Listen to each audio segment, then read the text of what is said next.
Matt the Matt here, and thanks for coming on our show. I got my co-host here, Zach Attack. Zach, how you doing? Doing good, doing good. You? Yeah, I'm doing good. Another rainy day here in February. Uh, you know, Looking wanted, like it's gonna be more of the same. yeah, it's more of the same, more of the, 2021. Let's see how it starts going. But anyway, we're here today not to talk about the weather. We're not meteorologists. At least not yet. Who knows? I might have to try a new career eventually. Not making money right now doing anything else. But so we're here today. We're going to talk about a few topics here. Uh, One of them is more on the monster universe, not the Godzilla universe. I'm talking about like our classic monster movies like Dracula. Then we're going to be talking about Spider-Man and Tom Holland's interview that they had with him this week about, saying that this Spider-Man movie is going to be the most ambitious superhero film they've ever made. And that's in all, not just Marvel, like in all superhero films. But first, let's talk about this Dracula news. So, they just hired a director, Chloe Zhao. She just did the movie No Man Land. That's getting a lot of Oscar attention for Frances McDormand. And she also directed the Marvel film The Eternals. That was supposed to come out at the end of last year, but because of COVID, not coming out until the end of this year, like November 2021. So she has two movies lined up right now that's getting her acclaim or getting a lot of buzz. And now she's signed on to do a Dracula movie for Universal. Yeah, with a western sci-fi spin. With a Western sci-fi, and it didn't say present, it just said sci-fi and Western. So is it going to be set in the past, like most Dracula movies are? Is it going to be present? Or is it going to be a future sci-fi Western? Look, the last western sci-fi thing that we kind of had, just counting what's it, cowboys and aliens and all that stuff. But the movie that took sci-fi and westerns and kind of melded it into one, technically was Star Wars. So I say that we don't have another billion-dollar franchise on our hands. Not. Well, the thing This is is gonna be that closer to cowboys and aliens than anything else. the thing that doesn't make it little that much sense to me is that so this is Universal, but Universal has also has Blumhouse. They work with them, and Blumhouse has already come out like last year, like almost a year ago, about a month or two after the Invisible Man movie they remade with Elizabeth Moss came out, which was a great updated version of the Invisible Man. If you haven't seen that movie, I highly recommend it. But they came out like a month or two later and said, yeah, we're moving forward with the Dracula movie. And they hired a director, Karen Kurosawa, who did like Jennifer's Body and a few other movies. So they're like, okay, they're building their monster universe. And last summer they announced that they're not the same director that did the Invisible Man is going to be coming on and doing The Wolfman starring Ryan Gosling. And that was going to have like a Nightcrawler vibe to it. The movie with Jake Gyllenhaal. So like, okay. So then when this news came out, I'm kind of scratching my head going, they already announced a Dracula movie. Same studio, Universal. So are they having two competing Dracula movies at the same time? Is this a whole nother universe? I don't know. It's kind of confusing. Or did the Dracula movie that they talked about a year ago isn't working out and they decided to go in a different direction? I don't know. Because it doesn't really think just that we hired a director and we're have a Western sci-fi spin. So Yeah, there's kind of a lot to kind of unpack here. It's almost like how we were talking about last time with the Hercules and Hercules movie. It's like you're having two movies of very similar stuff come out at the same time. The problem with this one is the same studio is doing it yeah, supposedly. So the uh-huh. same studio is going to do Dracula 1 and Dracula 2. I mean, Universal, I mean, they own the property, and yes, they've been teaming up with Blumhouse to make these movies like The Invisible Man and now their Wolfman movie and a supposed Dracula movie. But I don't get why Universal would be going and doing another one at the same time. That just doesn't make any sense to me. Well, there could always be a thing where one is the Blumhouse one might be Dracula. The other one might be whatever. They're using Dracula and because they don't want to just say vampire or something. Who Maybe. knows? And yeah, that could mean give me just a regular vampire movie, but they need to put that name ahead of it just to get people to talk about it. Right. If I'm Uh, gonna make a vampire movie, I'm gonna say Dracula. I'm not gonna say Edward. Look, I want people to be thinking blood, all that other stuff, not sparkles. Not sparkles? You don't like the sparkles? No, no sparkles. Okay. Um, Aaron, let me ask you, Jack. Who would you want as Dracula? Oh, that's hard. Like, if you were gonna pick an actor that has that, can bring that menace and that evilness, but also have that side to him that will draw people in.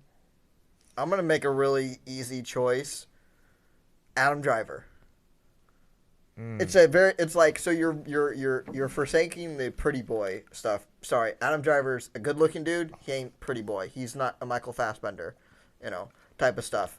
So Funny enough, that's who I was going with. right, Michael Fassbender. but Uh, he just the reason why we both said that if they remade Harry Potter, guess who Snape should be, or if they did a prequel, guess who Snape should be? Should be Adam Driver, hands down. Same reasons why I would pick him to be Dracula. He can be the dark, menacing type of stuff. He's done much better stuff than being evil as Kylo Ren in Star Wars, which we will not talk about. I feel as if he's a good actor and he can do a lot other stuff. he's a good actor and he has that stature and he's over 6 foot something. He can bring that like menace in terms of stature quality. I would rather go with Fassbender because he just has that. He's foreign, he has an accent already. We've seen him play evil, but also charismatic as Magneto. He's also done other stuff that showed his evil side, like in Prometheus. But he also showed that charismatic side too. And something about him, I just say, Dracula. Like, give me, and a little, he has that smartness, that evilness, but also that sexiness you need for Dracula. Right, and that's kind of where we diverge in our picks, or Mm. also diverge in the type of movies that would be portrayed. Your type of movie with Michael Fassbender would require Fassbender to be the smooth talking kind of gentleman, the court, the person who the women, because that's who the targets are always. But it's just going like so that way he can seduce them. That stuff. The reason why I picked Adam Driver is like, nah, you make it that if sunlight even touches him, he's set on fire. You make him the dark, dreary, hair down in his face, hissing when sunlight comes, running away from the sunlight and all that stuff. The more monster and evil kind of based, unthinking vampire type of character is what I think that could be. Because he can emote with his own body and that stuff more than he can with dialogue. Well, here's the funny part, and we're going to wrap this up real quick. But considering that Universal is making 2 Dracula movies, I might get my wish, and Zach might get his wish. Adam Driver might be cast in one of them, and Michael Fassbender might be in the other. Yeah. That would actually be kind of funny. I would say that Adam Driver should definitely be in the Blumhouse one. Yeah, well, what they did with The Invisible Man was very interesting, and that was more focused on the female character than the male, unlike the original. So it will be very interesting if they kind of go with that same arc or motive for future monster movies, like I said, like the Wolfman movie. Is it going to be more focused on the Wolfman, or is it going to be focused on a female protagonist who's dealing with being sexually harassed and, meet the Me Too? Is that going to be brought into the Wolfman for the female character? And I don't know, but based on what I saw in The Invisible Man, and this is their projected arc or projected theme of these new monster movies in an updated, world, we'll see. I can see a movie where Dracula isn't the main focus, and the female, maybe the 3 brides, Dracula's brides, are the focus of this evil man. That could be, and that's a horror. I mean, the guy has 3 wives. Yeah. That right there can be a little like, what the? Yeah. What's going on here?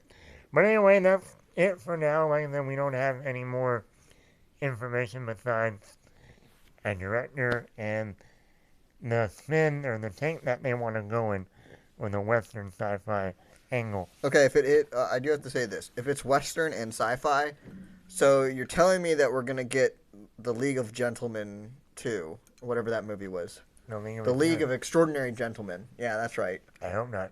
That movie ended Sean Connery's career. We didn't see any more Sean Connery in movies until his death last year. No more. We could have had, from 2003 to 2020, a lot more Sean Connery. I still think he should have just appeared as like a cameo in a James Bond movie. That would have been really cool. He wasn't even in any of the Austin Powers movies. That would have been fine. Oh. Just a cameo. And a little wink. Yeah. But anyway, we're not here to talk about James Bond or Sean Connery. We are here to talk Yes, about... we can. We can talk about James Bond and Sean Connery. We will do that whenever No Time to Die finally decides to come out. Which was supposed to be in April. Not anymore. And then it gets delayed again. October. So...